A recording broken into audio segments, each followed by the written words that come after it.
들어보셨을 거예요. 그리고 이제 또 선에 있어서 스승과 제자가 주고받는 선문답이 갖는 의미가 뭔가 이런 부분들을 중심으로 해서 이제 가나선에 대한 공부들을 조금 하도록 하겠습니다. 우리가 이제 선에 있어서의 수행에는 여러 가지 수행법들을 얘기합니다.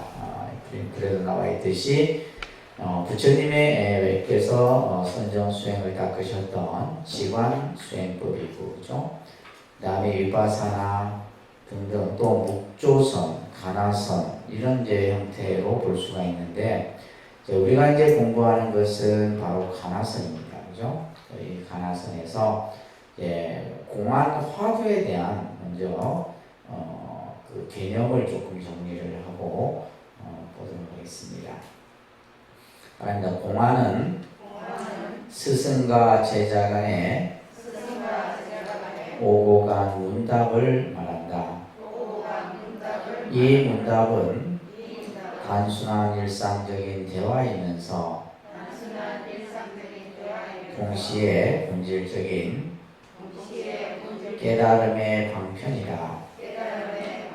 자, 우리가 이제 공안, 화두 이런 말을 이제 사실은 공안이라는 말과 화두라는 말이 사실은 이제 같은 말이에요.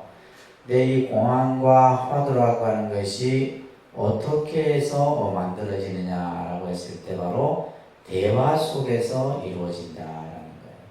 그 대화라고 하는 것은 스승이 또 혹은 제자가 스승에게 공부에 대한 의문을 묻기도 하고, 또는 이제 스승이 제자에게 직접적으로 가르침을 주기도 한다. 그러한 가운데에서 나타난 것이 바로 공안이고 화두인데, 이 공안이란 말은 이제 중국의 이제 그 행정관청에서 사용했던 말이에요. 그래서 밑에 보시면 공안의 어원은 공부의 안책이다 이런 말을 합니다. 공부의 안책. 다시 말해서 이제 요즘 말로 하면 공문이에요, 공문. 그래서 이 공문이라고 하는 것은 예를 들면 상급관청에서 하급관청으로 내리기도 하고, 또 하급기관에서 상급기관으로 올리기도 하죠, 그죠? 그래서 이제 모든 것은 이 공문에 의해서 행정 절차들이 갖춰지게 되죠. 그래서 이것은 이제 어떤 의미를 갖느냐 하면, 변할 수 없는 결정된 어떤 사항들이라는 거예요. 그래서 이제 이 공안이라는 말이 이 중국에서의 어원에서 이런 관청에서 사용했던 말로서 이제 사용되게 되는데, 그래서 그 밑에 보시게 되면 절대적인 결정권의 의미가 있다.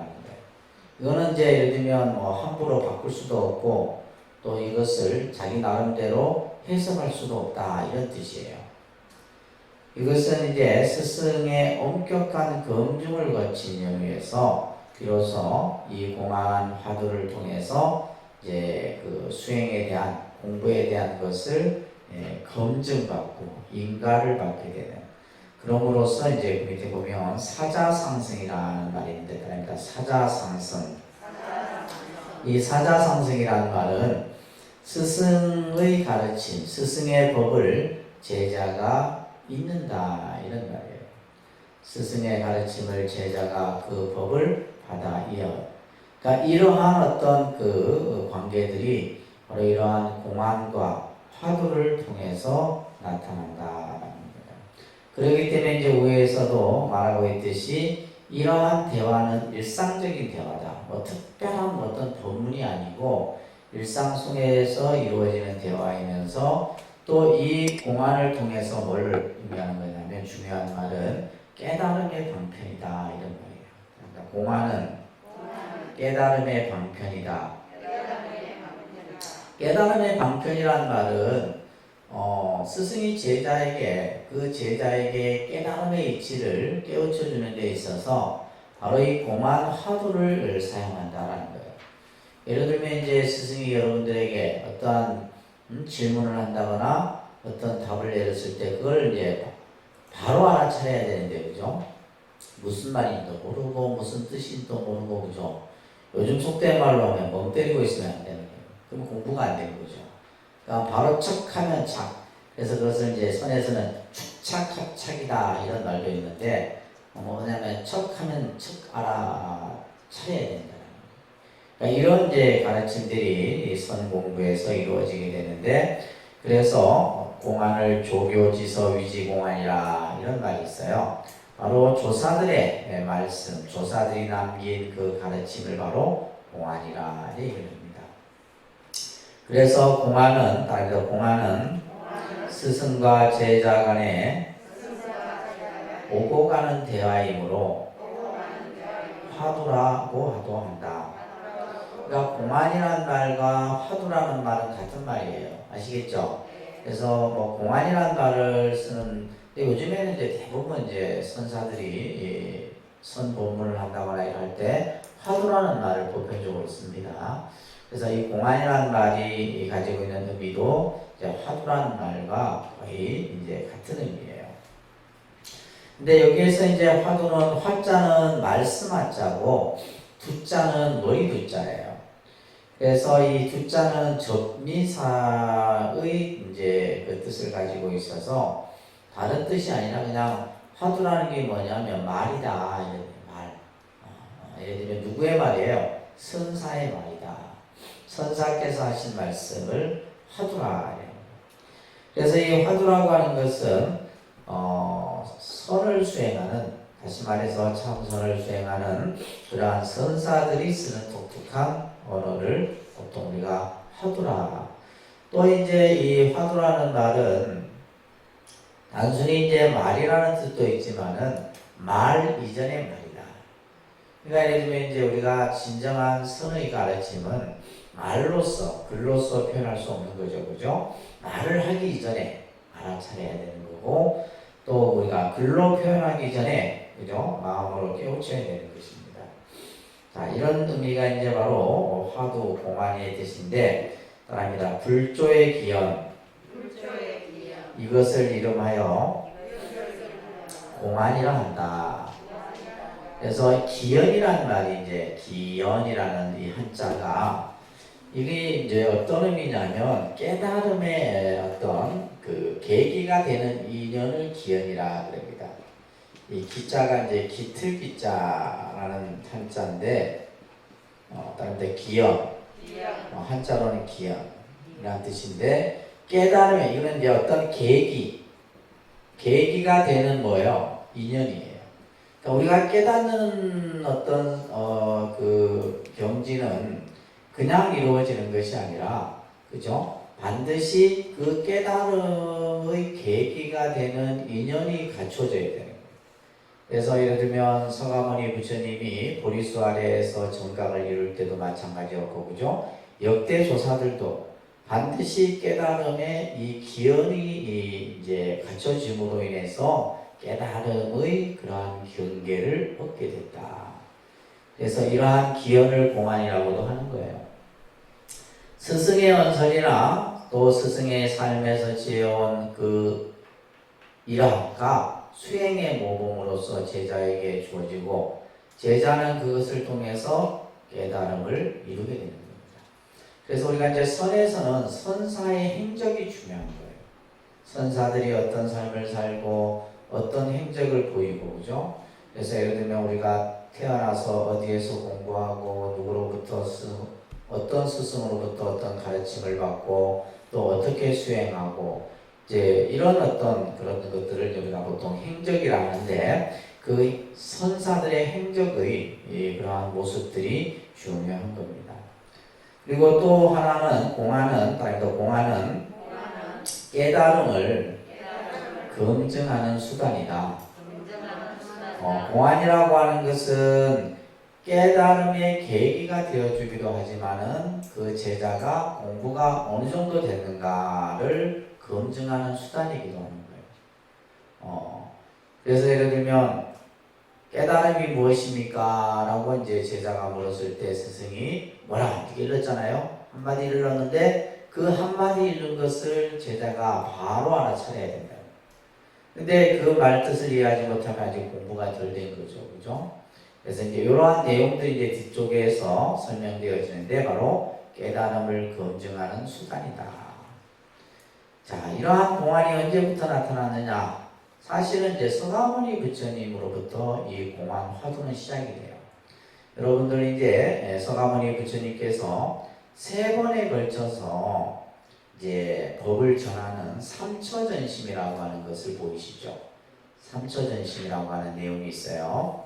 그래서 이 삼처전심은 전부 가섭이라고 하는 제자에게 법을 전해주는데, 예를 들면 여마미소, 첫 번째가 여마미소라고 하는 장면이에요. 서가모니 부처님께서 영산회상에서 법을 설하던 중에 이제 연꽃을 하나 딱 이렇게 이제 들어보이셨대요. 연꽃 한 소리를 들어보이자 그 법을 듣고 있던 여러 제자들은 왜 갑자기 부처님께서 연꽃을 들어보인 이치를 아무도 몰랐어. 근데 누구만이, 가섭만이 그것을 알아차리고 미소를 짓는 거예요. 이게 여마미소예요. 그러니까 이것이 어떻게 보면 공안 화두의 시온이 될 수 있는 거죠, 그죠? 그래서 또 이제 두 번째가 부처님께서 다보탑에서 설법을 할 때 가섭이 좀 늦었어요. 그러다가 저 멀리서 가섭이 오는 모습을 보고 서가모니 부처님께서 자리를 딱 옆으로 옮기셨어. 가섭이 그 자리에 와서 딱 두 번째 이제 그러한 깨달음의 기연의 모습, 다시 말해서 이제 그러한 장면이 보여지죠. 마지막에 이제 열반에 드셨을 때 마지막에 이제 보여온 모습을 우리가 이제 삼처전심이다. 근데 지금 이 공안이라고 하는 것이 이제 중국 불교에 와서 당나라부터 시작해서 송나라에 걸쳐서 이제 이 공안이 보편화됩니다. 이러한 공안의 이 내용들을 모아놓은 책들을 공안집이라 하는데, 우리가 보통 이제 어록이라 얘기를 하는 거예요. 그러니까 대표적인 어록이 있어서 한자로 좀 되어 있는데, 조주록, 벼감록, 무문간, 종용록, 이런 어록들이 있어요. 나중에 다 공부하셔야 되겠죠, 그죠? 그래서 이 조주록이라든지 벼감록, 무문간, 종용록이라고 하는 이게 전부 이제 공안집이에요. 그러니까 공안집이라는 것은 앞에서 얘기했듯이 뭐요? 선사들의 행적, 선사들의 말씀, 이런 것들이 전부 이제 이 어록 속에 담겨 있게 됩니다. 벼감록은 유명해요. 이제 설빈중현이라고 하는 스님이 공안 100칙을, 그러니까 공안이 100가지가 되는 거예요. 이것을 이제 집대성에서 원호급근선사가 주석을 붙여놓은 어록을 벼감록이라, 우리 도서관에 가면 다 있어요. 도서관에 가면 다 있습니다. 그래서 이제 공안이 100개가 이 책에 이제 수록이 되어 있다라고 보시면 됩니다. 여기에 이제 전부 해설과 주석을 다 붙여놨어요. 역대 조사들이 이제 쭉 그 설했던 공안에 대해서 바로 이제 원호급근선사가 여기에다가 전부 해석과 주석을 붙여놓은 어록이에요. 아주 유명한 어록입니다. 벼감록. 그래서 우리가 이제 보통 벼감록에서 등장하는 그 조사들의 수가 한 1700여 명 정도가 나온다, 이렇게 얘기를 하는 거예요. 그 다음에 무문가는 송나라 때 무문회계선사가 지은 공안집인데, 여기에는 이제 공안이 48집, 여기에 이제 산문과 송을 같이 게재한 책이에요. 오늘은 여러분들이 이제 벼감록, 그 다음에 무문간, 이 제목만 머릿속에 기억하세요. 종용록은 송나라 때 굉지정각이라고 하는 스님이 고치기라고 하는 것은 뭐냐면 옛 선사들의 가르침을 고치기라고 해요. 이것을 100칙을 모아서 만든 어록이 종용록이라고 합니다. 저희 이제 스님들이 이제 대학원에 들어가게 되면 전부 이제 이러한 벼감록, 종용록, 이런 어록들을 전부 공부들을 합니다. 이런 걸 가지고. 그래서 이제 좀 더 깊이 있게 우리가 이제 선에 대한 공부를 할 때는 이러한 어록을 가지고 하게 되는 거예요. 자, 이런 이제 다양한 어록들이 나타나기 시작합니다. 언제부터 어디까지? 당나라부터 송대에 걸쳐서 두루 나타나게 됩니다. 자, 우리가 선이라고 하는 것은 우리가 시간에도 여러 차례 강조를 했지만은 이 선이라고 하는 것은 결국 내가 가진 내 안의 문제를 해결하는 것이 바로 선이에요. 그래서 우리가 이제 이 내가 가진 내 안의 문제라고 하는 것은 가장 어떻게 보면 본질적인 문제인 것이고, 이 문제는 누가 따로 어떻게 보면 답을 내려줄 수도 없는 거죠. 결국 그 답 또한 내가 가지고 있는 거예요. 이것을 이제 찾아가는 것이 바로 선이다. 그래서 이제 선이라고 하는 것은 마음, 그죠? 마음에 대한 공부다라는 얘기를 했어요, 그죠? 선은 뭐에 대한 공부? 마음에 대한 공부다.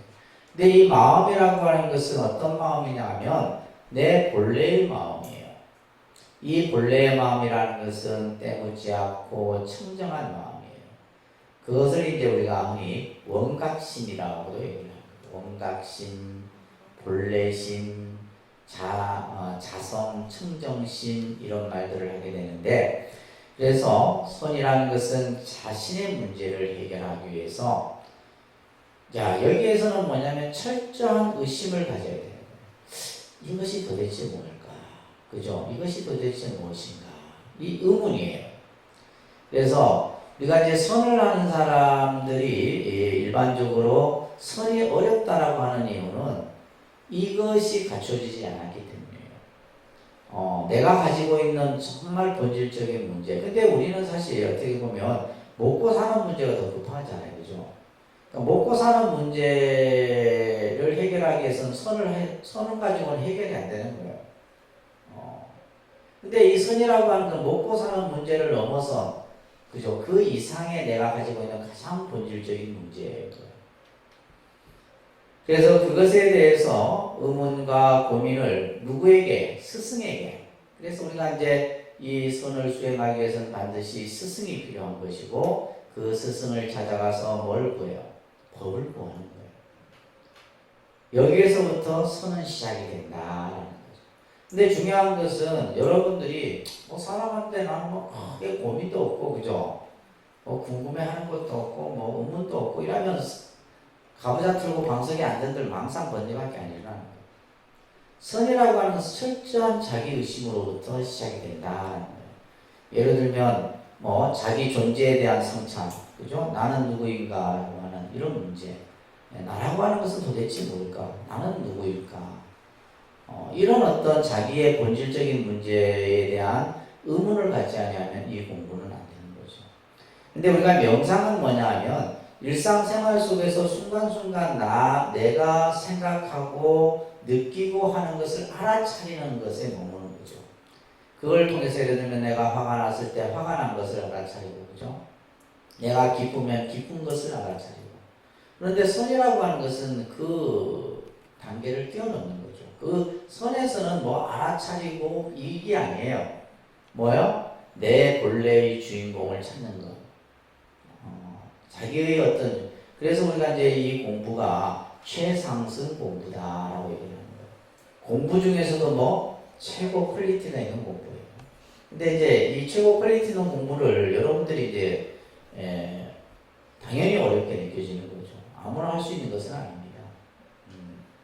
그렇기 때문에 100명이 들어오면 10명이 졸업하기가 힘듭니다. 이 공부는, 선 공부는 그렇습니다. 자, 그래서 선이라고 하는 것은 자기 자신의 문제, 그 문제가 꼭 어떤 어록에 나오는 문제만을 가지고 얘기하는 것은 아니에요. 여러분들이 살아가면서 정말 근데 우리가 보통 인생사의 근본적인 문제들은 시간이 지나면 해결되기도 하고, 그죠? 때로는 내가 그냥 순간 알아차림으로써 해결되기도 해요. 그러나 정말 내가 가지고 있는 내 어떤 근본 자존에 대한 문제는 단순히 생각과 이해만으로 해결될 수 없다는 것이죠. 그래서 우리가 달마의 이야기를 잠깐 공부를 했을 때 해가가, 그죠? 법을 구하기 위해서 자신의 팔을 잘라서 그 법을 구하고자 하는 마음, 이 정도의 구도심이 있어야 된다는 얘기예요.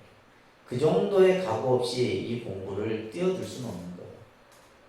자, 이러한 가르침들이 이제 중국 이제 그 달마로부터 이어지면서 쭉 전해 내려왔던 공안의 수를 1700공안이라 얘기합니다. 1700공안. 다시 말해서 이제 1700까지나 되는 다양한 공안들이 이제 나오는데, 그것이 이제 전등록이라고 하는, 아까 제가 벼감록이라는 거 아니에요. 벼감록이 아니고 경덕 전등록, 아니 경덕 전등록. 우리가 보통 줄여서 이제 전등록이라고 해요. 전등록인데 1004년에 이 어록이 편찬이 되었는데, 여기에 나오는 등장하는 선사들의 수가 1700명 정도가 돼요. 그래서 이제 1700공안이다 얘기를 합니다. 자, 이러한 공안은 특히 조주, 임제를 거쳐서 대종고라고 하는 이 송나라 때에 아주 가나선을 일으킨 분이에요. 대종고선사에 의해서 이제 이 가나선이 일어나게 됩니다. 당시 이제 이 대스님께서 하셨던 말씀을 우리가 좀 살펴볼 필요가 있는데, 뭐 천년 이전에 이미 이런 말씀을 하셨지만, 지금도 우리는 불교를 공부한다라고 하는 사람들이 이 두 가지 병에 걸려 있어요. 두 가지 병에. 자, 요즘 도를 배우는 자 승과 속을 막론하고 두 가지 병이 들어있다. 많은 언구를 배워 언구 가운데 기특한 생각을 했다. 그죠? 그래서 우리가 불교를 공부하는 것은 내가 많은 지식을 얻기 위해서 하는 것이 아니에요. 그래서 때로는 머릿속에 지식이 너무 많으면 이게 또 병이 되기도 해요. 모든 것을 그냥 머리로서만 다 알고. 요즘 우리 불교의 현실이 이거예요. 예를 들면 여러분들을 좀 더 이제 수행이 됐든 또 부처님 어떤 불자로서 바로 그 길을 가기 위해서 불교대학을 만들고 뭐 선을 배우도록 하고 명상을 배우도록 하는데, 이것이 단순한 어떤 지식이 되고, 그죠? 이런 개념으로 생각하다 보면 머리로만 다, 그죠? 머리로만, 머릿속은 박사야 다들. 그래서 당시에도 많은 언구 가운데 기특한 생각을 내는 이런 병을 가졌단 말이에요. 또 한 가지는 언구로 깨달음에 든 다음에, 그죠? 글이나 또 경전을 통해서 깨달음에 든 다음에는 선의 본래에 있지는 언구 가운데 있지 않다는 말을 듣고 또한 언구를 보고, 예를 들면 이거예요. 언어 문자에 집착하는 것도 병이지만 어느 문자를, 그죠? 함부로 또 이렇게 하는 것 또한 뭐다? 병이다. 이런 얘기예요. 그래서 우리가 이제 그 선을 하는 분들이 너무 이제 문자나 어떤 조사오록이나 부처님의 경전을 가벼이 하는 것도 문제고, 또 예를 들면 교를 하는 사람들이 너무 교에 치우쳐서, 그죠? 마치 그 안에 깨달음이 있느냐 이렇게 생각하는 것도 문제인 것이다. 이런 얘기를 하는 겁니다. 그리고는 뭐냐면 두 눈을 닫고 죽은 놈의 흉내만 내고 앉아있다. 우리가 이렇게 참선하고 딱 앉아있는 이 모습을 이렇게 비유를 하는 거예요. 하루 전부 그냥 죽은 놈의 흉내만, 두 눈 감고 죽은 놈의 흉내만 내고 있다 이 말이에요. 이거를 정자관심 묵조라 한다. 이제 당시에 이 대선사가 묵조선을 하는 사람들을 이제 비판한 거예요. 자, 이러한 말씀들이 어록에서 설해지는데, 자, 우리가 이제 최초의 공안의 이 예를 한번 보겠어요. 이 최초의 공안의 예를 우리가 보통 선학에서는 조주무자를 얘기를 합니다. 조주무자. 조주 스님이 설법을 할 때 다음과 고칙을 이용합니다. 어느 승이 조주에게 묻습니다. 조주에게 묻는데, 개에게도 불성이 있습니까? 개에게도 불성이 있느냐? 이때 조주가 없다, 무다 이 얘기를 한 거예요. 사실은 이제 실제 이제 어록에 보게 되면 이 조주 스님이 제자와 길을 걷다가 저 논두렁에 개들이 막 뛰어노는 모습을 보고 이제 이 제자가 이렇게 물었던 거예요. 근데 이 제자는 뭐 여러 경전을 이미 보았기 때문에 경전 속에서 뭐요? 모든 생명에게는 불성이 있다. 이렇게 부처님이 말씀하셨죠. 모든 생명에게는 다 불성이 있다. 이런 얘기를 하셨다는 말이에요. 이게 중요한 말이에요. 불성이 있다. 이런 얘기를 하는 거예요. 그러니까 이제 궁금했던 거죠. 저 개에게도 과연 불성이 있을까? 이렇게 이제 의문이 들어서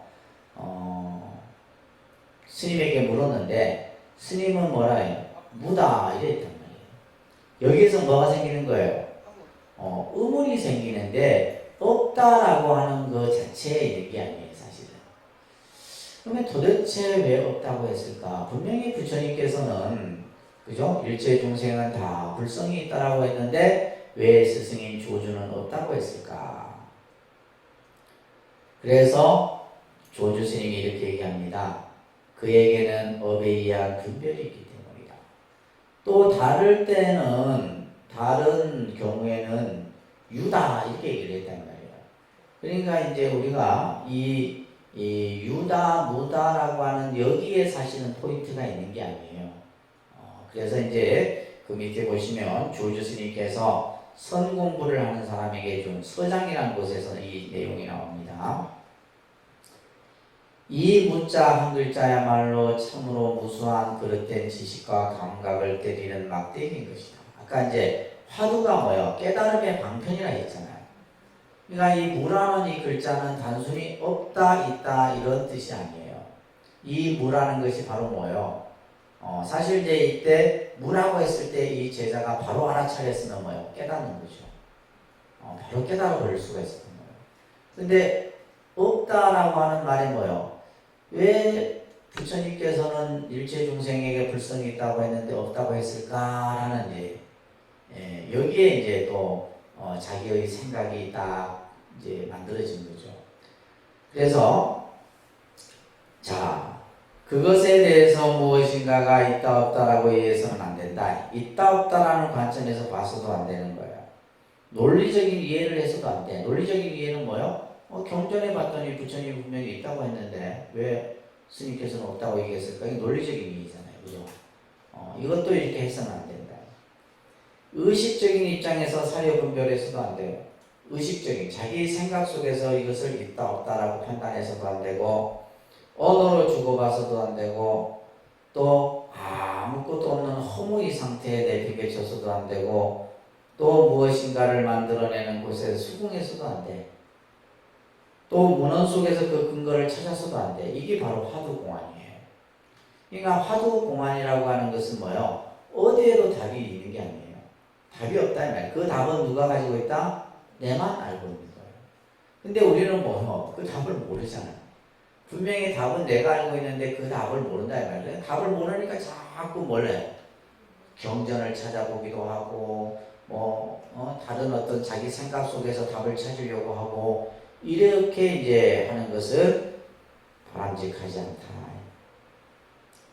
바람다. 다만 일념으로, 다만 한 생각으로 이 말이에요.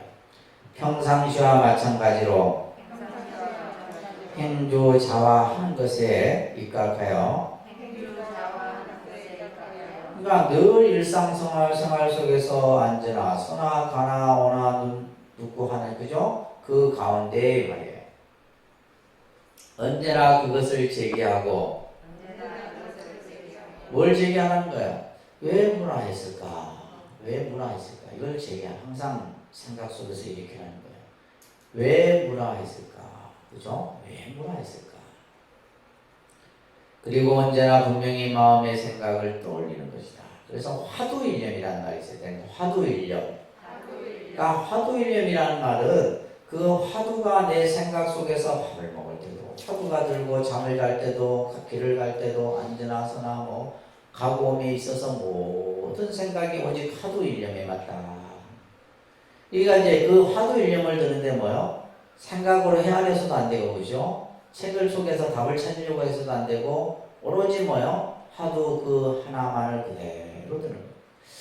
도대체 왜 문화했을까? 문화했을까? 그래서 이제 우리나라 선을 하는 스님들이 가장 많이 드는 화두가 이 무자 화두예요. 한 60% 정도 대부분 많은 스님들이 이 무자 화두를 가지고 공부를 하는 겁니다. 이렇게 이 하나의 화두를 가지고 공부하는 수행을 무슨 수행? 가나선 수행이라 한다. 무슨 수행이요? 이 문화는 이 한 글자에 모든 것이 다 담겨 있는 거예요. 이 우주가 이 안에 담겨 있고 마음이 이 안에 담겨 있고 깨달음이 이 무라는 글자 속에 담겨 있는 거예요. 도대체 왜 무라했을까? 라고 하는 이 무라는 한 글자를 가지고 언제 어디서나 그것을 항상 떠올려야 돼요. 개에게도 불성이 있습니까? 무다, 없다. 이게 이제 화두예요. 자, 그러면서 이 화두를 드는데 그 밑에 보시면 360골절과 우리 뼈마디가 360개가 있다는 말이에요. 우리 인간이 우리가 가지고 있는 하나의 몸에 360개의 골절과 84,000의 모공이 있어요. 우리 숨구멍이 몇 개냐? 84,000개의 숨구멍이에요. 우리 피부 속에. 그죠? 360골절, 84,000 모공으로 온 몸으로 뭐요? 의문을 일으켰어. 여기서 중요한 게 의문이에요. 의심이에요, 의심. 도대체 왜 뭐라 했을까? 이 의문을 일으켜 이 무자를 참고해봐요. 관우장군의 큰가를 탈취하여 수중에 넣는 것과 같아 내가 이 화두를 참고하는 데 있어서 그죠? 공부하는데 방해가 되는 어떤 상황이 생기면 그때는 가차없이 마치 관우장군의 칼처럼 부처를 만나면 부처를 죽이고 조사를 만나면 조사를 죽였어. 이게 이제 아주 활발자제한 선의 그런 어떤 표현입니다. 그러니까 선이라고 하는 것은 어디에도 얽매이지 않아. 내가 이 공부를 하는데 부처가 내 공부를 방해, 그냥 부처도 죽이고, 부모가 내 공부를 방해, 부모도 죽이고. 근데 지금 이 말이 간혹 이제 다른 종교의 목사들이 앞뒤 다 떼고, 야, 불교라는 종교는 희한한 종교다 이러면서. 그게 불교에서는 막 부처를 만나면 부처도 죽이고, 조사를 만나면 조사도 죽이고, 부모를 만나면 부모도 다 죽이라는 이런 표현이 있단 말이에요. 앞뒤 다 떼고서. 그러니까 이제 뭐 하는 거냐면, 내가 이 화두를 공부하는 데 있어서 일체 어떤 장애가 되는 것은 전부 다 없애라는 거예요. 이게 화두입니다. 화두이념. 그래서 삶과 죽음의 백척간두에서 우리가 결국 삶과 죽음의 백척간두. 백척간두라는 말은 뭐예요? 아주 천길 낭떠러지 위에 내가 한 발을 딛고 서 있는 그런 마음이에요. 우리가 사실 우리 중생의 삶은 그와 같은 거예요. 그죠?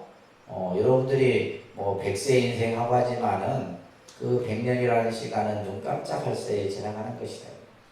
그래서 삶과 죽음의 백척간두에서 대자유를 얻어 생사해탈을 얻는 거예요.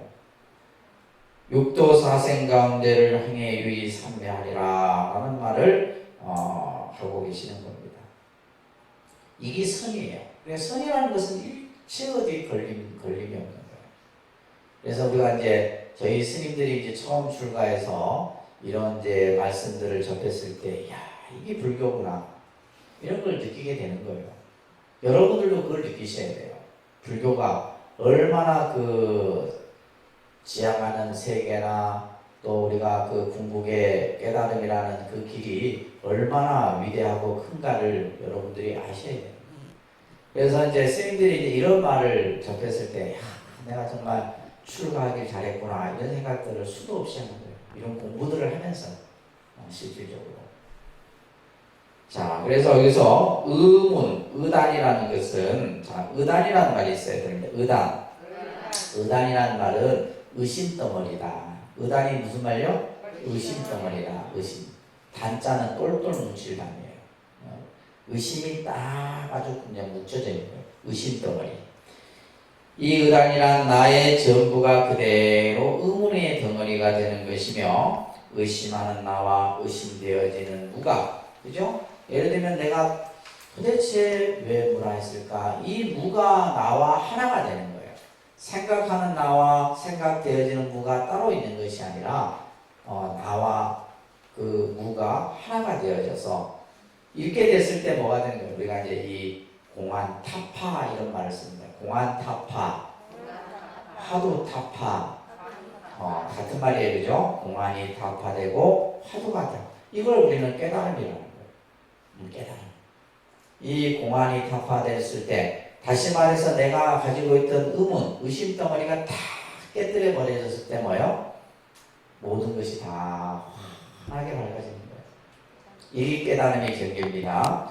자, 우리는 이제 이러한 화두 공안을 드는 데 있어서 이것을 드는 이제 하나의 방편이라 그랬어요, 그죠? 이 방편인데 이것은 첫째 산란과 혼침을 제거하기 위한 것이 1차 목적이에요. 우리가 예를 들면 이제 내가 딱 선을 우리가 수행하는 데 앉아 있다 보면 산란이라는 것은 어지러운 마음이에요. 어지러운 마음을 산란심이라 합니다. 생각이 복잡한 거죠. 이 생각이. 그래서 여러분들 다 그냥 방석에 앉으면 뭐예요? 생각이 수도 없이 일어나요. 이 생각, 저 생각. 한 생각 끝나면 또 한 생각이 또 한 생각을 만들고 한 생각이 또 다른 생각을 만들고 생각이 쉬지가 않아. 이게 산란이라고 해요. 그러니까 그 생각을 끊어버리는데 뭐가 필요하다는 거예요? 화두가 필요하다는 거예요. 도대체 이것이 무엇인가? 이 무엇인가라고 하는 이 화두가 바로 내 그 산란한 마음. 혼침이라는 것은 뭐예요? 꾸벅꾸벅 정신이 혼미해지는 상태를 혼침이라고 해요. 그것을 뭐예요? 화두라는 이 일념을 가지고 그것을 제거하는데 1차적인 목적이 있고, 자, 그런데 우리가 이제 참선 공부하는 사람들이 화두가 대체적으로 잘 들리지 않습니다. 화두가 들리지 않아요. 그래서 이 화두라고 하는 것은 앞에서 얘기했듯이 내가 가진 본질적인 의문, 이 의문이 있어야 되는데 여러분들은 이 의문에서부터 공부를 시작하는 게 아니에요. 그죠? 그러다 보니까 화두가 들리지 않고, 또 하나는 뭐냐면 이거는 이제 일반적인 설명인데 자선이 습관적으로 몸에 배이지 않아요. 그러니까 우리가 예를 들면 선방에서 스님들이 하루에 8시간 보통 한철을 하잖아요. 한철 하면 3달 정도로 한다. 그러면 정말 자선이 내 몸에 익혀지는데 10년, 20년, 30년 하신 분들은 자선이 딱 몸에 배어져 있죠. 그죠? 근데 처음 하는 여러분들 같은 경우는 앉아있으면 육신부터 아픈데요. 그죠? 그냥 다리도 쑤시고, 무릎도 쑤시고, 허리도 아프고, 그러니까 이것이 몸에 익혀지기까지가 오랜 시간이 걸리는 거예요. 그래서 사실은 이제 우리가 수행은 일정한 시간에 똑같은, 예를 들면 내가 아침에 한다. 아침에 계속해서 그 시간대를 맞춰서 하는 것이 중요해요. 그래야지 내 몸이 그 시간대에 적응을 하는 거예요. 그렇잖아요. 그죠? 그래서 여러분들이 운동도 내가 운동하는 시간에 해야지, 예를 들면 아침에 했다가 아침 하는 운동을 저녁에 하면 왠지 모르게 안 돼요. 그렇듯이, 그래서 이제 스님들 같은 경우는 보통 새벽에 하는 시간, 또 아침에, 그 다음에 아침 먹고 나서, 그 다음에 점심 이후에, 그 다음에 저녁에 보통 4번 정도 이렇게 나누어서 수행을 하게 됩니다. 그래서 8시간, 또 10시간 이렇게 이제 나누어서 하게 되는데, 그래서 우리가 자선이 먼저 몸에 익혀져야 돼요. 그리고 경험이 부족해요. 그죠? 이것도 경험입니다. 내가 오래 좀 하다 보면 경험 노하우가 생겨. 그래서 다리가 아플 때는 어떻게 풀어야 되고, 또 하는 이런 것들이 스스로 터득되는 것이 누가 안 가르쳐 줍니다. 가르쳐 주는 게 아니에요. 자기 스스로 터득하는 거예요. 공부는 스스로 터득하는 거예요. 그래서 경험이 많이 부족하고, 3번째가 중요한 거죠. 그죠? 화두에 대한 절대적 확신이 부족해요. 자, 이 공부를 한다고 내가 과연 깨달을 수 있을까? 그죠? 이 화두가 내가 가지고 있는 본질적인 내 문제를 해결해 줄 수 있을까? 이런 어떤 확신이 써 있지 않다 보니까 이 화두에 대한 공부가 부족하고, 또한 마음을 간절히 화두에 두지 않아요.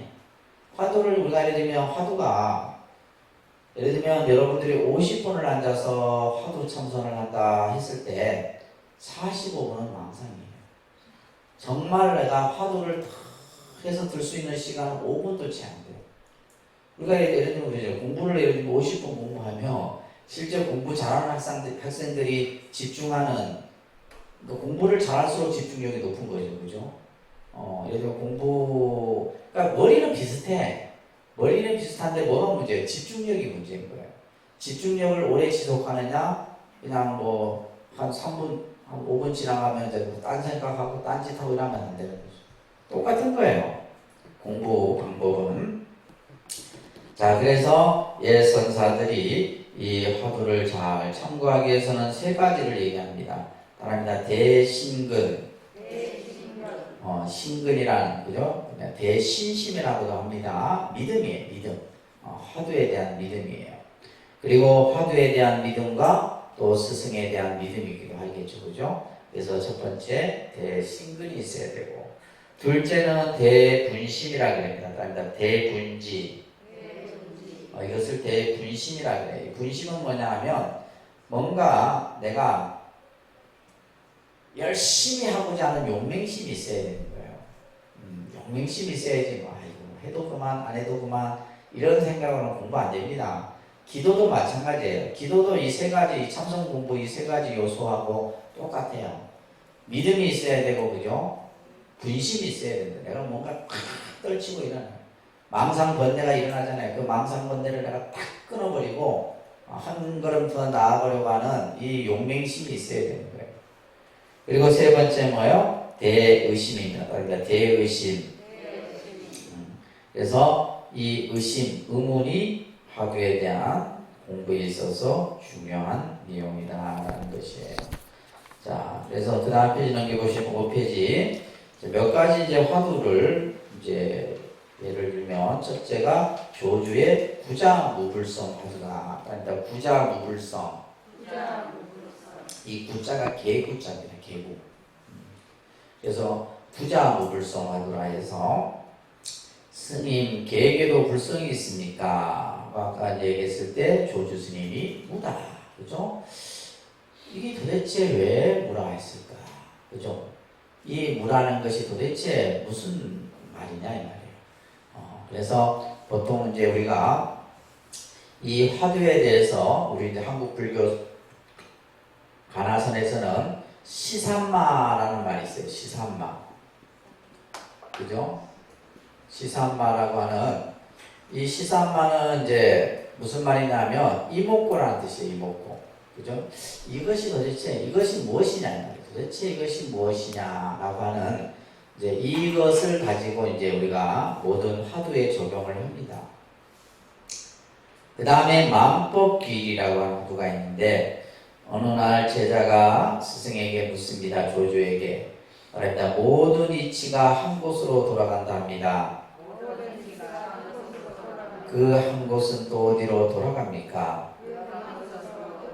만법귀일 일기하천 아주 유명한 화두예요. 모든 이치는 하나로 돌아가는데 그 하나는 어디로 돌아갑니까? 이렇게 이제 묻자 조주의 답이 아주 걸출하죠. 내가 말이야 청주에 있을 때 적삼 한 벌을 만들었는데 그 무게가 7근이나 대도근이라는 이 답을 한 거예요. 아니 마법이 하나로 돌아가는데 그 하나는 어디로 돌아가느냐 이 답을 물었는데 내가 적삼 한 벌이 무게가 7근이나 된다 이 말을 한 거예요. 그러니까 우리가 일반적으로 봤을 때는 뭐 앞뒤가 안 맞는 문답이죠, 그죠? 예를 들면 그 하나가 어디로 돌아가느냐 그에 대해서 그래서 이것을 우리가 이제 흔히 이것을 선문답이라는 거예요. 무슨 문답? 선문답이라고. 근데 이 말에 대해서 이제 제자가 바로 알아차려야 되는데 우리처럼 이게 도대체 무슨 말이야 이게. 마음법이 하나로 돌아가는데 하나는 어디로 돌아갑니까? 라고 물으면 그 뭔가 좀 이게 그죠? 이치에 맞는 얘기. 근데 이 말이 이치에 안 맞다는 얘기가 아니에요.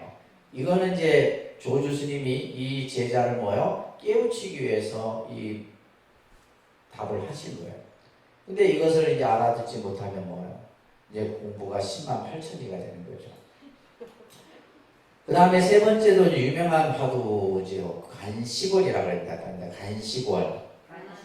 이거는 간시골이라는 것은 뭐냐면 똥막대기, 이런 똥막대기라는 뜻인데, 승이 묻습니다. 어떤 것이 부처입니까? 이렇게 물으니까, 그죠? 운문선사가 똥 묻은 막대기다. 이것도 그죠. 우리가 예를 들면 부처, 무엇이 부처입니까? 부처라는 것은 뭐 이렇게 뭔가 아주 거룩하고 뭔가 이런 답이 나와야 되는데, 똥 묻은 막대기는 가장 하찮은 거예요. 아주 쓸모없는. 그래서 이 운문선사가 간식거리다라고 하는 이 말에 이 제자는 뭐요? 그 답의 뜻을 바로 알아차려야 되는데, 알아차리지 못하면 또 공부가 한없이 먼 거죠. 이런 것들이 화두입니다. 또 이제 유명한 화두죠. 정전백수자라고 하는 화두입니다. 그러니까 정전백수자, 뜰 앞에 잣나무다라는 화두예요. 뜰 앞에 잣나무. 예를 들면 어떤 것이 조사가 서쪽에서 온 뜻입니까? 달마대사가 그죠? 서쪽에서 동쪽으로 온 까닭이 무엇입니까? 이런 말이에요. 여하시 조사 서리인 있고, 조사가 서쪽에서 온 뜻이 뭐냐? 이렇게 물으니까 뭐요? 조주가 뜰 앞에 잣나무다. 정전백수자다. 참 보면 우리가 봤을 때는 도무지 알 수 없는 답이에요. 이게 선문답입니다. 그래서 이제 이러한 그 화두 공안들이 아까 몇 가지라 했어요? 1700가지가 그죠? 있다. 그래서 이 이제 화두 공안들이 공안을 가지고 이제 예를 들면 지금 대한불교 조계종 종종 진제 큰 스님 같은 경우는 스님들에게는 이제 주로 예전에는 뭐냐면 뜰 앞에 잣나무 정전백수자 이 화두를 많이 내려주셨어요. 스님 화두 이제 참선 공부를 하고자 합니다. 이렇게 이제 공부를 하러 갔으면 이제 법을 내려주시는데 그때 이제 이 화두를 정전백수자. 요즘에 이제 우리 이제 큰 스님 법문에 보게 되면 주로 이 화두를 많이 내려주시죠. 부모미생정. 따라합니다. 부모미생정. 여하시 본래 면목이고. 따라합니다. 부모미생정. 부모미생전이라는 말은 내가 이 세상에 태어나기 전에, 내가 이 세상 태어나기 전에, 그죠? 여하시, 무엇이 말이에요. 나의 본래 면목, 본래 면목이라고 하는 것은 참모습 이런 뜻이에요. 어떤 것이 나의 참모습이냐, 이 말이에요. 어떤 것이 나의 진짜 나의 본래의 모습이냐. 그래서 부모미생전 여하시 본래 면목이고. 이것이 도대체 뭐냐 이 말이에요. 무엇이 나의 참모습인가? 이것을 이제 관하는 것이 바로 뭐예요? 간악선 화두예요. 그리고 이것 말고도 여러분들이 이제 살아가면서 이제 내가 가지고 있는 그죠? 도대체 뭐 나의 실존에 대한 문제가 됐든 내 삶의 문제가 됐든 그것을 근데 이제 우리가 예를 들면 일반적인 사회 현상 또 인간관계에서 나타나는 이런 문제들은 사실은 크게 고민할 것도 없고 그죠. 사실 크게 고민할 것도 없는데 우리는 고민을 하고 살아가는 거지. 왜냐하면 왜 그래요? 무지하기 때문에 사실. 알면서도 우리는 그것을 벗어나지 못하는 것이고 그죠. 그러나 이제 이 가나선의 이 공부는 일반의 어떤 우리가 어떤 그런 그 삶의 모습 속에서 겪는 그러한 문제가 아니라 이것은 내 인생의 가장 근본적인 문제다. 이것을 이제 넘어서야지만 우리는 뭐요? 생사의 문제로부터 벗어날 수가 있는 거예요. 생사의 문제로부터.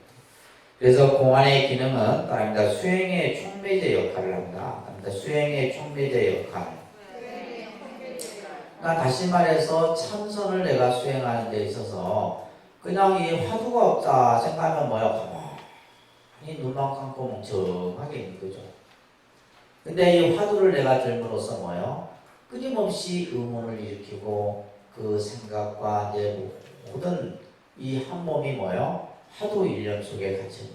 그러다가 그 화두가 아까 얘기했듯이 타파가 됨으로써 모든 것들이 다 이제 해결이 되는 겁니다.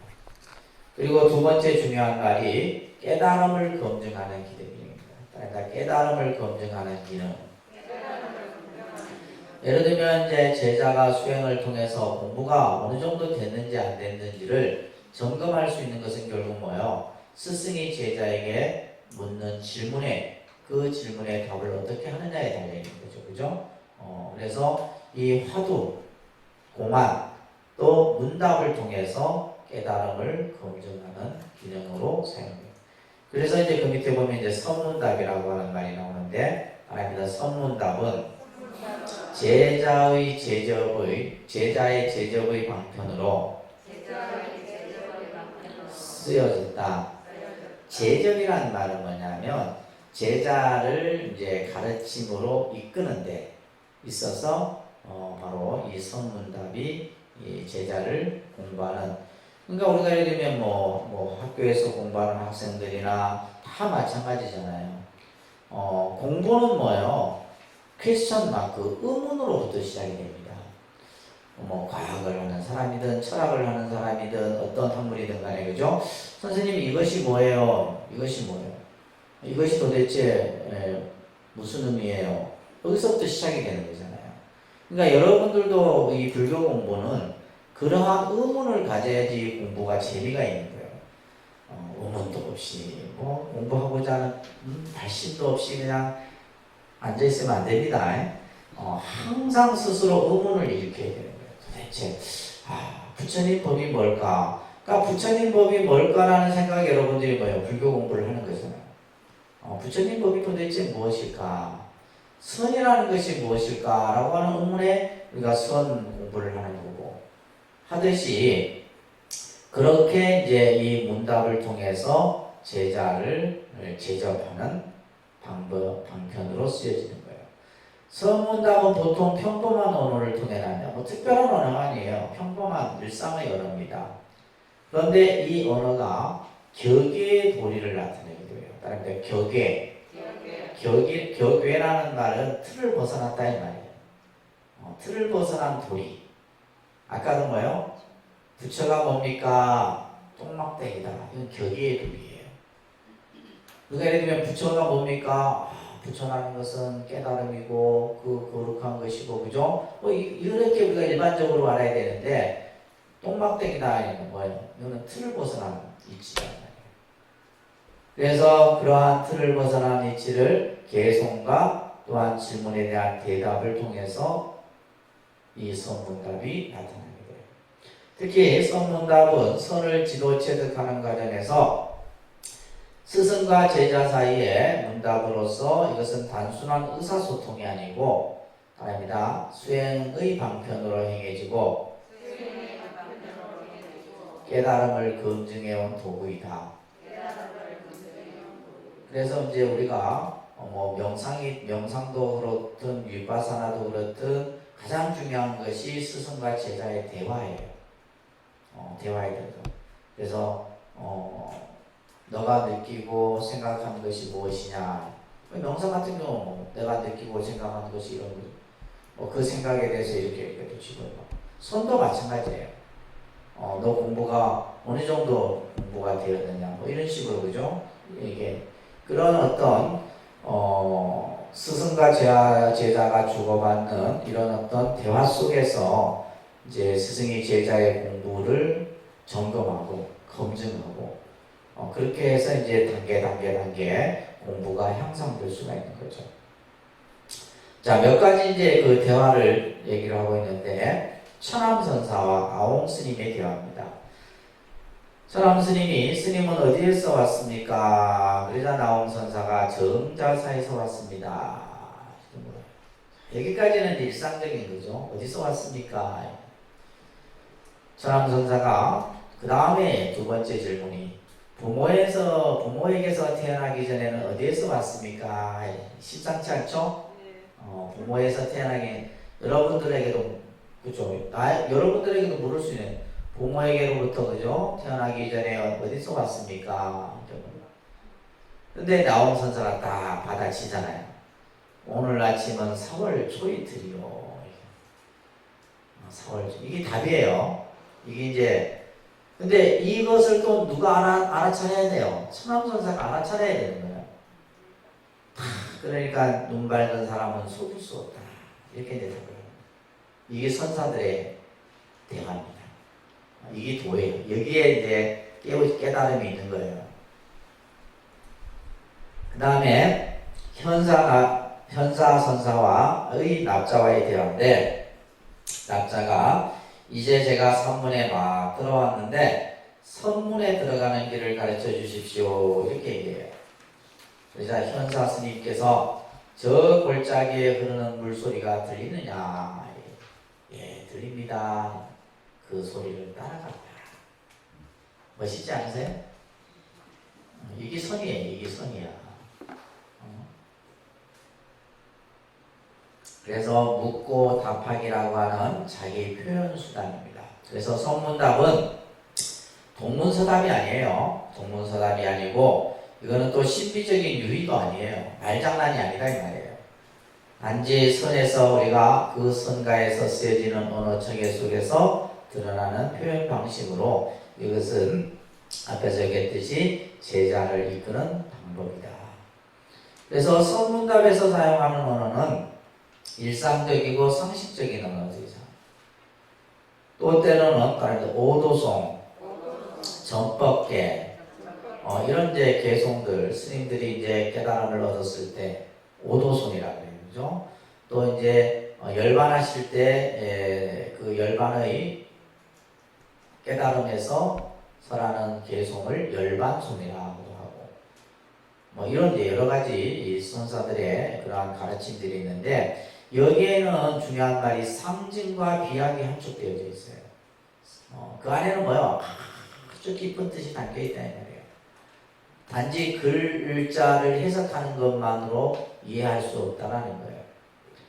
뿐만이 아니라 선문답에는 여러 가지 언어만이 등장하는 것이 아니라 다양한 표현들이 나타나요. 대표적인 것이 할입니다. 할, 방, 손짓, 몸짓, 이런 것들도 전부 뭐예요? 깨달음을 표현하는 거예요.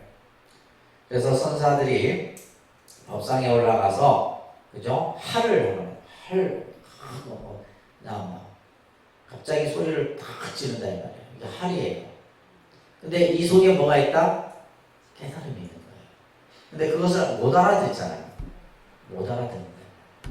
또 때로는 어떤 선사는 법상에 딱 올라갔다가 그냥대로 아무 말도 안 하고 그냥 여기에 뭐가 있어요? 깨달음의 도가 있는 거예요. 이런 것들이 이제 선에서 사용되는 가르침이다. 방도 있고, 방은 이제 주장자로 그냥 누가 깨달음을 물으러 왔는데 그냥 몽둥이로 그냥 30방 때려요. 대표적인 스님이 덕산 성감선사고 할은 임재 스님이 할이다. 자, 이렇듯이 다양한 또 구지선사 같은 경우는 뭐냐면 누가 돌을 묻으러 오면 항상 요 두 번째 이 손가락을 이렇게 들고 구지선사. 스님 도가 뭡니까? 하면 이렇게 이걸 알아차려야 됩니다. 알아차려야 돼요. 자, 그래서 선문답에서 사용하는 언어는 선의 세계와 깨달음의 세계를 표현합니다. 우리 이제 극락암의 경봉 스님 같은 경우는 항상 묻죠. 어디서 왔느냐? 어디서 왔느냐? 선사들이 대표적인 물음이 어디서 왔느냐? 어디서 왔다 할 거 아니에요? 질문을 받은 사람이 이때 이제 경봉 선사께서 하는 말이 극락에는 길이 없는데 어떻게 왔느냐 이렇게 항상 물었다고 해요.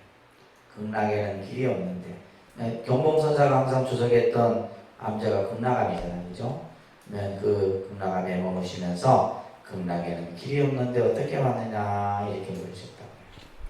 참 아주 우리가 뭐 이것을 다 뭐 이제 갖고 있는 지식으로 이해할 수는 없지만은 뭔가 이러한 세계 이것이 바로 선이고 그 선을 통해서 우리는 깨달음을 이룰 수 있는 거예요. 그래서 선문답은 깨달음을 지향하는 겁니다. 그렇기 때문에 살알자제한 표현이 맞다요. 살알자제. 때로는 죽이고 살리고 그죠? 때로는 죽였다 살렸다 하고 이러한 그냥 막힘이 없는 거예요. 이것이 바로 선의 깨달음의 모습이다.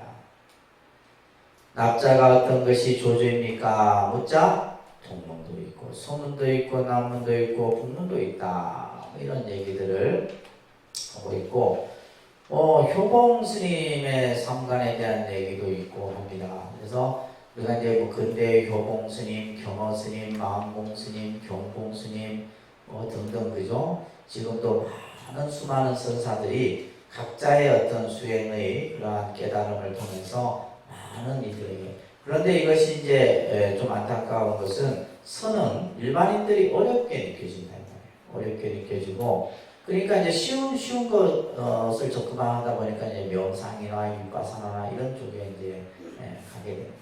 왜냐하면 이제 우리가 선이라고 하는 것은 스님들이 10년, 20년, 30년을 오랫동안, 그죠? 이것은 단기간에 뭔가 이렇게 이루어지는 것이 아니라 오랜 시간 동안 그 자기의 그 본분사를 가지고 공부를 해나가는 거예요. 그러다 보니까 이제 일반인들에게는 좀 어렵게 느껴지지만 요즘에는 이 선이 이제 제가자들에게 좀 적합하게 적용된 그런 다양한 선 프로그램들이 많이 나와 있습니다. 자, 5분 정도 쉬었다가 교재 보도록 할게요.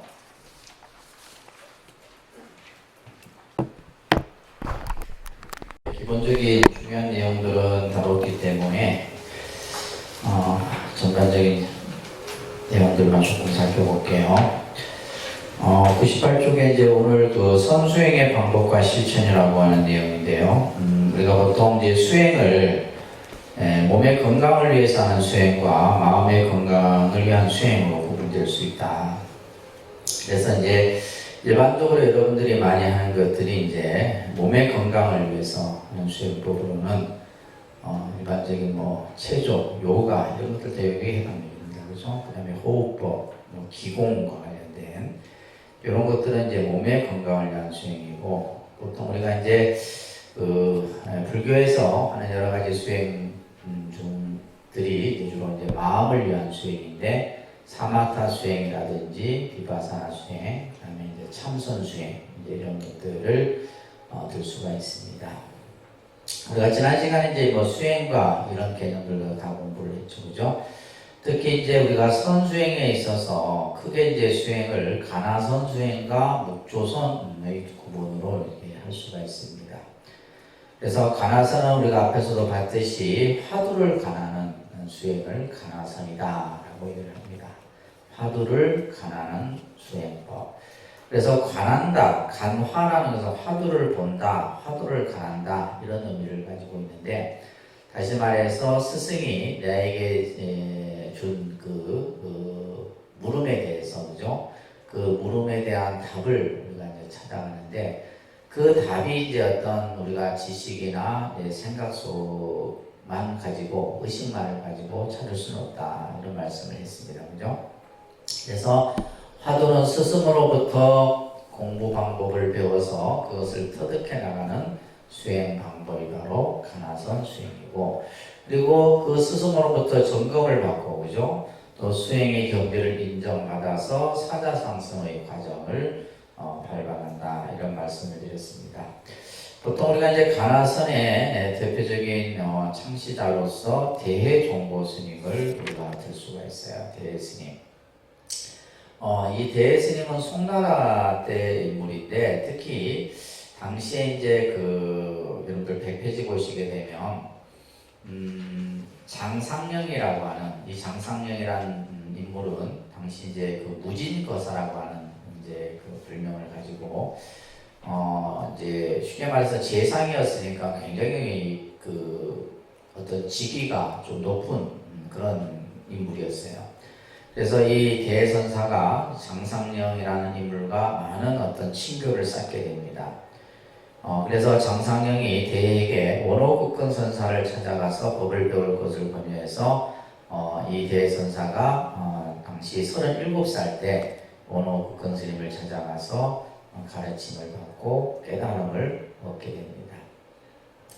그러면서 이제 당시는 뭐 원체 나라가 혼란했던 전쟁이 계속해서 일어납니다. 그래서 때로는 이제 대선사가 전란을 피해서 산에 들어가서 수행을 하기도 하고, 때로는 101페이지 보시게 되면 때로는 이제 정치적인 음모에 또 휩싸여서 귀양살이를 또 떠나기도 합니다. 그래서 다시 이제 62살이 되었을 때 이제 더 이제 또 다른 지역으로 또 귀향살이를 하고 그러는 가운데 이제 당시에 그 지방에 있던 관료들하고도 많은 이런 어떤 불교와의 어떤 가르침을 주기도 하고 그랬었죠. 그러다가 이제 그 70살이 되어서 거의 이제 이제 이런 살이 되었을 때 이제 당시 이제 주지로서 이렇게 이제 자리를 잡는 이런 이제 일생의 행적들이 보여지게 됩니다. 그리고 또 중요한 것은 요 당시에 이제 그 천동산 굉지 정각선사라고 하는 선상과 친분을 쌓고 나중에 이제 이 굉지 정각선사는 대선사하고 가나선과 묵조선의 두 어떤 이런 그 수행의 방법을 두고 서로 이견을 달리하기도 하게 되죠. 그러다가 이제 75살이 되던 해에 대선사라는 호를 하사받고 열반에 드시게 된다. 이런 이제 행적들이 간략하게 소개되고 있습니다. 특히 대선사는 그 묵조선의 어떤 수행법을 굉장히 비판하고 있는데 그러한 내용들이 쭉 설해지고 있어요. 102페이지에도 보게 되면 대어록 제21권에 나오는 말이에요. 요즘 설림에 사선이 유행하고 있다. 삿된 선 수행이 유행하고 있다. 이런 얘기죠. 병을 약이라고 생각하고 깨달음이 있음을 인정하지 않는다. 이 말이에요. 그들은 깨달음을 방편으로 생각하고 사람들을 끌어들이기 위한 말이라고 주장한다. 자, 그러면서 이것은 자기가 일찍이 깨달은 경험이 없었기 때문에 다른 사람의 깨달음을 믿지 않고 한결같이 여기서 중요한 말이 이제 공적하고 텅 빈 무의식의 상태. 다시 말해서 뭐냐면 그냥 앉아 있는 거예요. 앉아서 그냥 가만히 앉아 있는 상태를 이렇게 표현한 거예요. 그래서 이제 우리가 이제 이런 선을 우리가 보통 이제 조동선이라고도 얘기를 해요. 조동선. 그래서 이제 우리가 쉽게 말하면 명상에 가까운 형태죠. 가만히 앉아 있는. 그래서 텅 빈 무의식의 상태를 위음 나반의 공급 이전의 절대적인 경제라 생각하고 있다. 하루 두 끼 밥을 먹는 이유에는 아무것도 생각하지 않고 그죠? 한결같이 멍청하게 앉아 자선만 하는 것이 망념을 쉬는 도라고 생각하고 있다. 이게 이제 묵조선을 비판하는 대스님의 말씀이에요. 그래서 우리가 가나선은 뭐예요? 화두를 가지고 그죠? 끊임없이 의문을 제기해서 화두를 참고하는 것이 가나선이고 묵조선은 반대로 뭐예요? 가만히 앉아서 그죠? 오로지 그냥 묵묵히 관주하는 이러한 수행을 묵조선이라고 하는데 결국에는 이제 이 묵조선은 크게 이렇게 일어나지 못하고 결국 이제 모든 대부분의 중국의 선이 가나선의 형태로 이제 널리 펼쳐지게 된다고 볼 수가 있습니다. 자, 그런데 요즘 도를 닦는 수행자들은 모두 스스로 의심하지 않고 도리어 남을 의심하고 있다. 그래서 말한다. 의심이 커야 깨달음도 크다. 큰 의심을 가진 곳에 큰 깨달음이 있다. 이런 얘기를 하는 겁니다. 대의지하에 필요되오다. 이런 말을 대선자께서 하고 있는 거예요. 그래서 정말 공부에 대한 의심은 하지 않고 남 의심만 하고 있다는 거예요. 저 사람이 공부를 잘하고 있는가, 공부가 제대로 하고 있는지는 그런 이제 의심만 하고 있다. 그냥 그 당시의 세태를 이렇게 비판하는 말씀이다라고 보시면 됩니다. 자, 그러면서 이제 그 밑에 대서에 보게 되면 이제 공부에 대한 말씀들이 설해지고 있는데, 다릅니다. 전도망상인 마음. 전도망상이라는 말은 뭐냐면 쓸데없는 생각들, 그죠? 쓸데없는 온갖 잡다한 생각들을 말하는 거예요. 다릅니다. 사량분별의 마음. 사량분별이라는 것은 뭐예요? 머리로서 헤아리는 거죠. 이렇다, 저렇다, 옳다, 그러다, 맞다, 틀리다 이런 사량분별하는 마음. 생을 좋아하고 살을 싫어하는 마음. 직연해의 마음. 직연해라는 것은 뭐예요? 내가 무엇을 보고 아 이거구나 이런 것들 그죠? 이런 것들을 직연해의 마음이라고. 내가 무엇을 보고 내가 본 것을 가지고 알았다라고 생각하고 하는 것들. 조용함을 좋아하고 시끄러움을 싫어하는 마음을 한꺼번에 꽉 누르고 그 꽉 누른 곳에서 화두를 가나도록 하라. 그래서 이 대스님께서는 우리들의 마음이 헤아리고 분별하고 좋아하고 싫어하고 이런 마음들을 뭐요? 그죠? 조용하고 시끄럽고 이런 것들 모든 일체의 경계를 딱 누른 상태에서 오직 뭐만을 화두만을 가나도록 해라. 이게 이제 관화선 수행에서의 가장 중요한 개념인 겁니다. 예를 들면 어떤 스님이 조주 스님에게 계도 불성이 있습니까? 라고 질문하자 조주는 무라고 대답했다. 자, 이 무라는 글자야말로 여러 가지 삐뚤어지고 잘못된 자각을 쳐부수는 무기다. 여기서 삐뚤어지고 잘못된 자각은 뭐예요? 이리 분별하고 저리 분별하고 이리 헤아리고 저리 헤아리고 좋고 싫은 것을 생각하는 이러한 우리의 잘못된 생각을 부수는 무기다 이 말이에요. 이 무를 깨달으려고 하면 유무의 의식을 일으켜서 안 된다. 그죠? 아까 있다 없다 이 생각을 일으키면 안 되는 거예요. 있다 없다. 예를 들면 있다 없다를 가지고 우리가 어떤 지식과 이해로서 그것을 헤아려서도 안 된다. 이것을 또한 알려고 해서도 안 돼. 도리어 알려고 해서도 안 되고 의식으로 사랑해서 판단해서도 안 돼. 문자 가운데서 그 증거를 찾아서도 안 돼. 경전을 찾거나 오록을 찾거나 이래 해서도 안 되는 그게 답이 있는 게 아니에요. 하나님께서 오직 한결같이 하루 종일 행주자와의 일상생활 가운데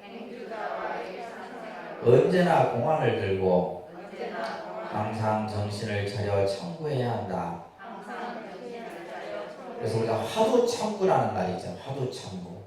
그래서 일상생활 가운데 오직 이 무라는 글자, 그죠? 도대체 왜 무라 했을까? 이 의문을 일으킨 가운데 그 화두를 참고해야지 이리저리 헤아리거나 따지거나 사랑 분별하거나 해서는 안 된다. 이래 얘기를 하는 겁니다. 103페이지 밑에 보시면 공안선의 실천 구조는 인도의 요가 명상법과 내용적으로 비슷한 면이 있다. 그러니까 우리가 일반적으로 마음 수행이라고 하는 수행법을 보게 되면 명상이 됐든 요가가 됐든 선이 됐든 기본적으로는 비슷해요. 기본적으로 비슷하다는 것은 뭐냐면 마음을 어느 대상에 집중한다. 그죠? 마음을 어느 대상에 집중. 가나서는 화두에 집중하고 명상은 뭐요? 그죠? 예를 들면 몸, 생각, 어떤 상황 그에 대해서 집중하는 거죠. 그러니까 어떠한 대상에 집중해서 마음을 흩어지지 않도록 다시 말해서 정신 집중을 하는 면에서는 비슷하다 이 말이에요. 아시겠죠? 그러니까 예를 들면 비슷하다고 해서 똑같은 게 아니에요. 비슷하지만 그죠? 인도 요가 수행자들은 명상 그 자체가 목적이지만 예를 들면 이제 우리가 명상을 하는 사람이든 요가를 하는 사람이든 뭐요? 마음을 편안하게 하는 거. 내가 정신 집중을 통해서 내가 내 마음을 편안하게 하고 내 마음을 다스리는 데 목적이 있어요. 그렇잖아요. 내가 예를 들면 불안하면 그 불안한 마음을 다스리고 어지러운 마음이 일어나면 어지러운 마음을 다스리는 데 목적이에요. 그렇지만 이 화두선은 뭐냐면 바로 내가 가진 본분상 내가 가지고 있는 근본적인 의문, 그죠? 이것을 타파함으로써 자기의 근원적인 마음을 깨닫는 대오의 수단이다. 그러니까 우리가 예를 들면 일반적으로 명상이나 요가나 이런 어떤 마음 수행이 기본적인 그런 어떤 실천 구조적인 면은 비슷해 보이지만은 근본에 가서는 다르다 이런 얘기예요. 근본에 가서는 다르다. 그래서 이제 우리가 그 요즘에 이제 그 선을 좀 오랫동안 수행했던 선사들이 간혹 이제 그 선을 하는 스님들이 뭐 윗바사나 한다, 저 가서 뭐 저 남방에 가서 배우고 이런 거 되게 뭐라 하세요. 그러다 보니까 이게 뭐냐면 정체성이 없어져 버리는 거예요. 정체성. 그러니까 쉽게 말해서 쉬운 걸 찾아가려고 하죠. 왜냐하면 이 공부는 이 선이라고 하는 이 가나선 수행은 지름길, 가장 빠른 지름길이라고 얘기해요. 깨달음에 이르는 것을 경절문이라 이런 말을 쓰는데 가장 빠른 지름길이에요. 그러니까 지름길은 어때요? 힘들죠. 그러니까 산을 오를 때도 길이 나 있는 곳으로 가면 쉽게 올라갈 수 있어요. 근데 시간이 많이 걸려, 그죠? 그 길은 뭐냐면 가다가 쉬는 곳도 있고 또 물 마시는 곳도 있고 다 있잖아. 우리가 길이 나뉘어 있는 등산로 같은 데는. 그런데 이제 그 길이 아니고 이제 그 산을 잘 알고 있는 사람만이 타는 길이 있어. 예를 들면 일반적인 길은 뭐 2시간이면 올라간다 하면 이 길은 1시간이면 올라가. 근데 이 길은 어때요? 아무나 못 올라가죠. 힘들다 이 말이에요. 이게 선이에요. 그래서 선이라는 것은 바로 단도직입 쪽으로 가는 거예요. 둘러가는 게 아니에요. 바로 가는 것이. 그러다 보니까 이제 뭐요? 힘들죠. 아무래도.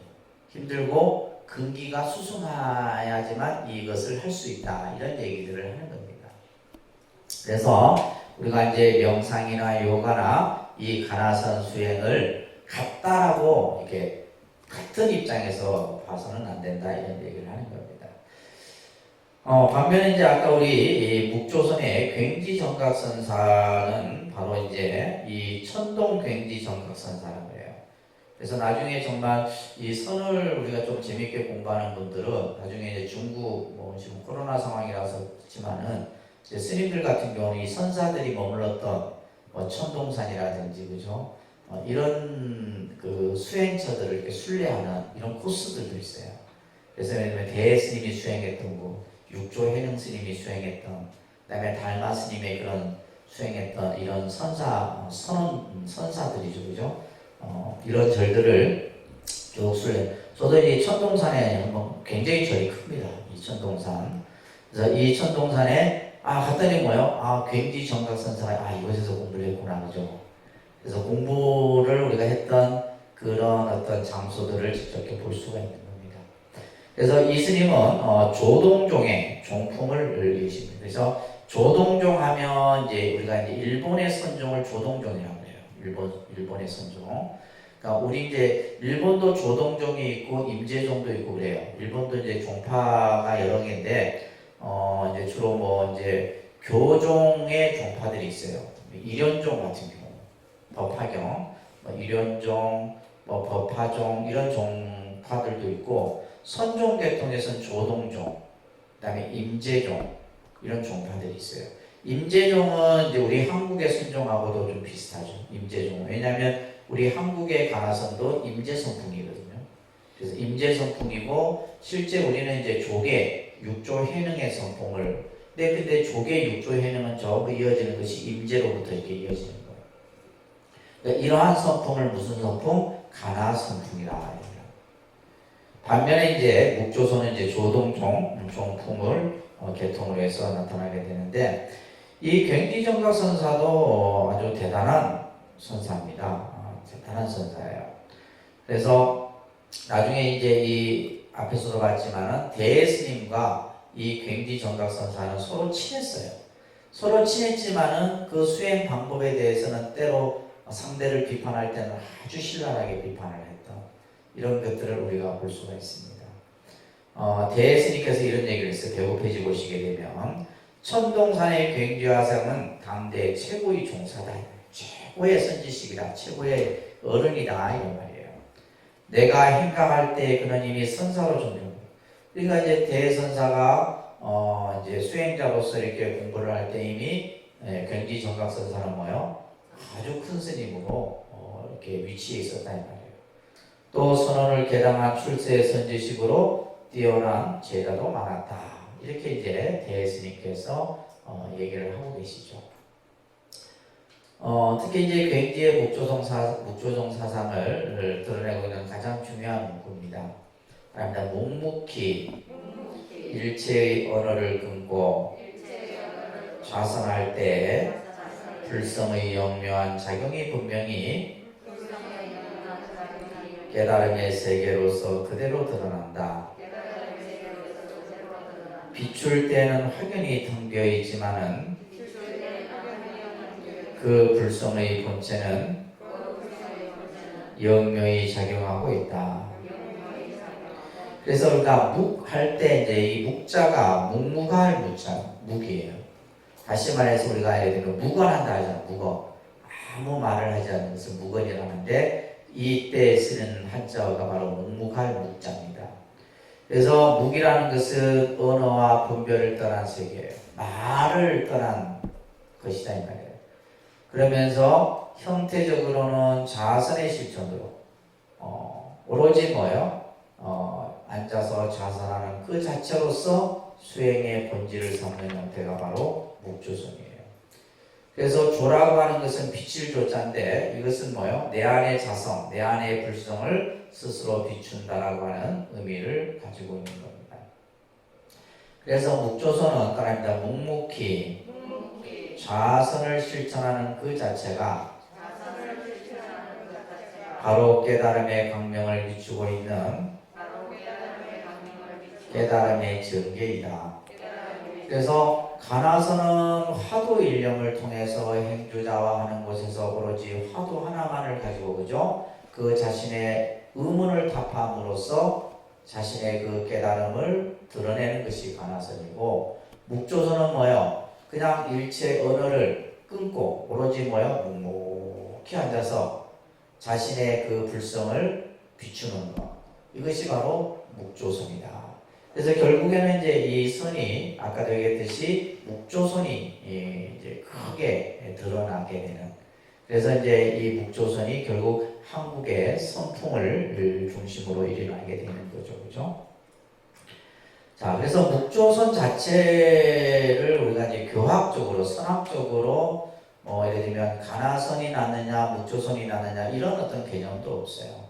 예를 들면 해능의 깨달음이 뛰어나느냐, 신수의 깨달음이 뛰어나느냐 이것을 우리가 논하고자 하는 것이 아니다 이 말이에요. 당시에 시대적으로 이러한 어떤 성품들이 서로 이렇게 묵조와 가나로 나눠지게 되고, 그것이 이제 결국 시대의 흐름에 따라서 살아남느냐, 전승 맥이 끊어지냐에 따라서 또 달리 나타나는 것일 뿐이다라는 거예요. 그래서 이제 이 107페이지 보면 자선하고 있는 사람은 수행도 깨달음도 없다. 그는 오염되지 않고 철저히 청정하다. 그죠? 앉아있는 그 자체를 이렇게 표현하는 거예요. 진실로 완전하고 청정한 곳에 주목하여 그대로 받아들여 모든 번뇌를 없애고 몸으로 실천한다면 생사의 묘한 세계도 원래 근거가 없고 출입에도 흔적도 없다. 그래서 나름대로 이 묵조선 또한 뭐예요? 깨달음의 세계를 표현하고 있는 거예요. 가나선도 깨달음의 세계를 자신의 그 근본 마음자리를 드러냄으로써 깨달음의 세계를 표현하고 있듯이 묵조선도 마찬가지예요. 단지 차이는 뭐냐? 화두 일념을 통해서, 화두라는 수행법을 통해서 그죠? 하나의 어떤 수행의 검증으로 삼고 또 방편으로 삼느냐, 또 그렇지 않고 오로지 그냥 앉아서 수행하는 것을 본질로 삼느냐에 따라서 다르다는 겁니다. 107페이지 보시면 대스님께서 묵조를 비판한 것은 일체 중생이 본래 부처라고 주장한 사실을 자각하지 못한 채 이게 먼저 우선이 되어야 된다 이 말이에요. 그런데 단순히 안이하게 안주하여 벗어나지 못하고, 그러니까 이것이 어떻게 보면 이제 후대의 묵조선도 그죠? 계속 그 묵조선의 수행을 하는 이들이 생겼겠죠. 근데 점차적으로 이게 시간이 지나면서 이것이 어떻게 보면 변질되어 버려서 오로지 그냥 앉아있는 것만을 가지고 내가 마치 부처가 된 것이냐 생각하는 이러한 문제점들이 나타나기 시작했다는 거죠. 그래서 이제 대선사가 봤을 때는 그것은 잘못된 것이다 이렇게 비판을 했던 거예요. 그래서 단순히 안이하게 안주하여 벗어나지 못하고 묵조선을 주장하던 선성들을 향해 비판합니다. 다시 말해서 괭지정각 선사를 비판한 게 아니에요. 괭지선사는 대스님께서는 아주 훌륭한 선지식이다라고 이렇게 했지. 그 이후에 이제 어떻게 보면 이 잘못된 수행 방법을 행하는 이들을 향해서 비판한 겁니다. 묵묵히 자선할 때가 그대로 투철한 깨달음의 세계가 현현되는 것이다. 라는 이러한 묵조선은 이후에도 이제 보면 여러 스님들에 의해서 발전이 되게 됩니다. 투자, 의청, 부용, 도해, 다라, 자순, 그다음에 이것이 이제 송나라 때 조동종을 정리한 진월, 총명, 굉지, 정각 이런 사상으로 묵조선풍이 쭉 이어지게 돼요. 그러면서 당시 일본의 구법승인, 이 일본의 아주 유명한 선생이에요. 도견. 이 도견이라는 분은 일본에서 진짜로 아주 추앙받는 그러한 선생입니다. 그러다 보니까 일본에서는 조동종, 다시 말해서 이 묵조선 계통이 널리 자리 잡게 되는 거예요. 그래서 일본의 조동선을 형성하게 되고, 우리는 아까도 얘기했듯이 신라 하대, 신라 말에 이 신라 스님들이 중국에 가서 중국의 선생들로부터 가르침을 배워요. 그러니까 가장 많이 만났던 인물이 서당지장이라고 하는 스님인데, 서당지장 스님은 뭐냐면 육조 해능으로부터 이렇게 이어져서 마조 도일로 이어지는 요 제자예요. 그러다 보니까 서당지장으로부터 법을 받아서 온 이가 누구냐면 도의국사예요. 신라시대 때 도의국사가. 그래서 조계종의 종조는 도의국사입니다. 우리 조계종에 있죠? 우리 대한불교 조계종의 종조는 도의국사로 이렇게 저희가 그래서 도의국사 다례제도 중단에서 지내고 하는데, 이 도의국사가 바로 신라 때 구산 선문 가운데 이 선문을 열고 중국에 가서 서당지장으로부터 법을 받아와서 신라의 선법이 이렇게 갖춰지게 되죠. 그리고 나서 신라의 이 선법이 통일신라, 그 다음에 그죠? 고려, 그 다음에 조선, 근대에 이르기까지 이 선이 쭉 계속 이어지는 거예요. 그래서 우리가 다음 시간에는 삼국불교로부터 시작해서 쭉 전해지는 그 구산선무, 그 다음에 고려, 조선에 이르기까지 한국선을 조금 공부를 하고 선에 대한 개념은 마무리를 할까 합니다. 아시겠죠? 자, 108페이지 한번 잠깐 보시게 되면 전체 한번 정리를 해보면, 가나선과 묵조선은 뭐냐면, 가나선은 그죠? 화두 인력을 통한 자각 수행이다. 그러니까 가나선은 화두 인력을 통한 자각 수행이다. 그래서 오로지 화두 하나만을 가지고 자신의 그 근본 문제를 해결하기 위한 수행이 바로 가나선이고, 묵조선은 뭐냐면 어떤 하나의 대상에 대한 참고가 아니라 일상의 모든 행위를, 그러니까 다시 말해서 앉아서 좌선하는 이 수행 자체를 하나의 깨달음으로 간주하는 이런 어떤 차이점이 이 가나선과 묵조선이 있고요, 그죠? 그래서 또 자선에 대한 견해에 있어서도 가나선에서의 수행이라고 하는 것은 깨달음을 향해 가는 과정이에요. 우리가 참선을 하는 것은 내가 깨달음을 향해 닦아가는 과정에 있다라는. 그래서 어떻게 보면 훈수적인 입장이 있어요. 반면에 묵조선은 뭐냐면 내가 앉아있는 이 자체가 바로 뭐다? 깨달음이다라고 보는 거예요. 그래서 이것은 본수적인 입장이 있다. 이런 어떤 그 좌선 수행에 대한 견해에도 차이점이 좀 있다라고 우리가 볼 수가 있고, 또 어떤 심리적인 차이도 있어요. 그래서 가나선 같은 경우에는 화두 일념을 통해서 오로지 의단을 중심으로 해서, 그죠? 의심 덩어리를 타파하는데 그 근본이 있고, 묵조선은 뭐냐면 다시 말해서 비사량, 사량하지 않아요. 생각하지 않는, 헤아리지 않는 그 자체를 묵묵히 그냥 비추는 심의식의 상태만을 얘기하는 것이 바로 묵조선이다. 그래서 가나선과 묵조선의 차이나 이런 부분들은 그냥 여러분들이 한번 들어주시고, 제일 중요한 것은 우리가 선이라는 것에 있어서 선수행에 있어서 그 수행법에는 두 가지가 있다. 하나는 뭐요? 가나선.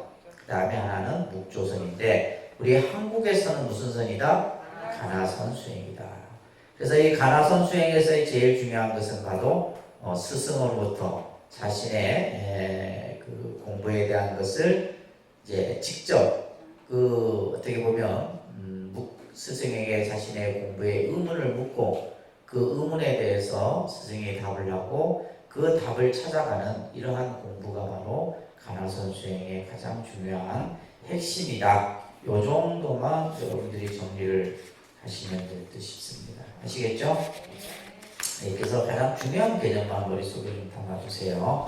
그리고 다음 시간에는 한국선